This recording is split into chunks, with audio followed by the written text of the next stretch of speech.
Namaste and welcome back to the series on asanas, pranayama and meditation.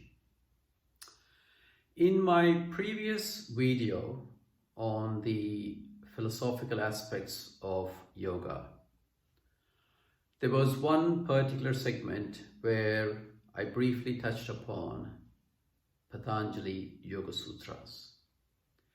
Now just to recap, Sage Patanjali, who historians estimate lived around 500 BC, penned down 196 Yoga Sutras or aphorisms in detail to describe the process of yoga. And these 196 sutras are divided into 4 chapters, and each and every aphorism packs a lot of meaning, one leading to the next. So unlike in the modern times, where a majority of us associate yoga with the physical asanas or the postures, the process of yoga is much more than that, as we will understand from these Yoga Sutras. Yoga is a way of life. Yoga is a process of understanding how your mind works and going beyond the mind to get in touch with our true nature, with our true selves, or with our true souls. And so the summary or the gist of all of the Yoga Sutras are practical steps on how to train the body, on how to train the mind to slowly go beyond the mind. And these practices of asanas, pranayama, meditation are designed so that we can all follow those steps in detail and eventually try and go beyond the mind. So today I'm going to briefly touch on the first 6 aphorisms or the sutras. The first of the Yoga Sutras is Atha Yoga Anushasanam. And that means, and now we will start learning yoga. Now the expectation by Sage Patanjali, as most of the modern day commentators explain this aphorism, is that having prepared ourselves for the journey of yoga, physically, mentally, and spiritually, now we will go and do the required steps for yoga. So what he is referring here subtly is that you need to have prepared yourself to come to this point where you're ready to take on the yogic life. And the second aphorism, which probably summarizes the whole of yoga, is Yoga Chitta Vritti Nirodha. Yoga is stilling the fluctuations, the disturbances in the mind stuff. And the mind stuff includes the ego and the consciousness. So what he is referring to here is that there are fluctuations, there are vrittis that are happening in our mind stuff, which we are unable to control and which are the cause of all suffering.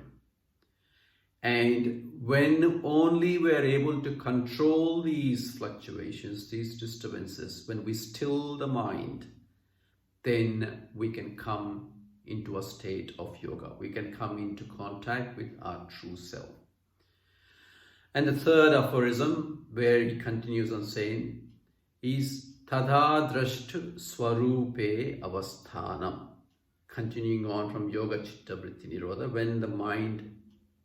when you control and still the mind, Tadha Drashtu Swarupe Avasthanam, then you can connect with your true self.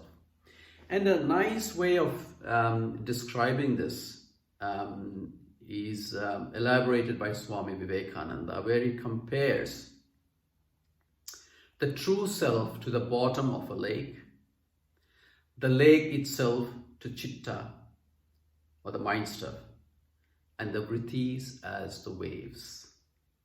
So what he says is, when the waves or the disturbances in the lake stir up all the mud and everything, then we cannot see the bottom of the lake.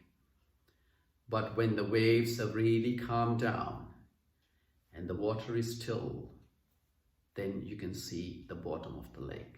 And that's exactly how Sage Patanjali wants us to interpret this, is when we are able to still our mind, control our thoughts, then we can connect with our true selves.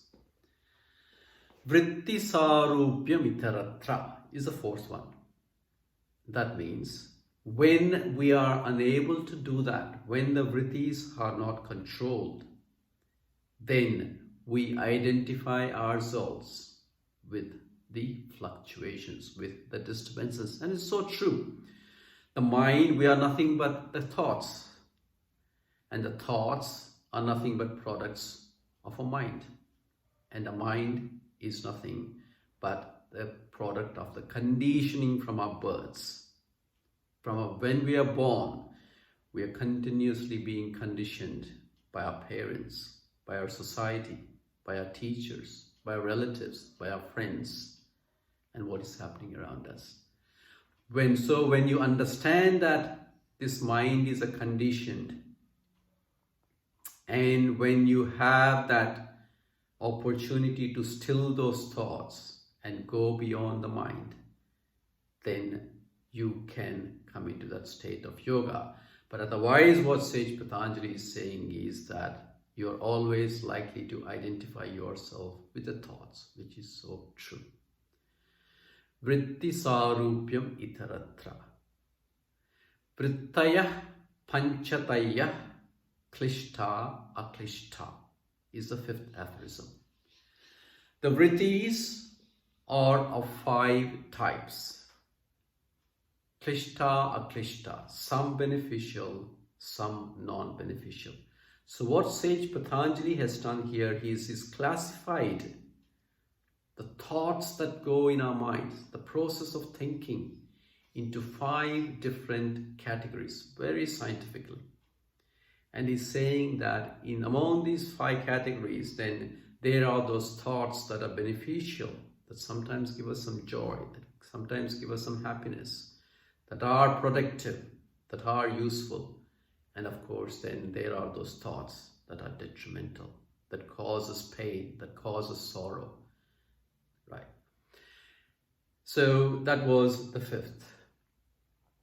And pramana viparyaya vikalpa nidras smritayaha is the 6th one. So these are the 5 different types of vrittis. Pramana viparyaya vikalpa nidras smritayaha. And what we will do is that in the next series, so the next video in this series on Patanjali Yoga, I will try and elaborate what those 5 types of vrittis are. But till then, stay safe.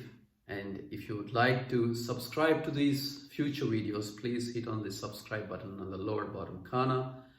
But until I see you again, namaste. Thank you.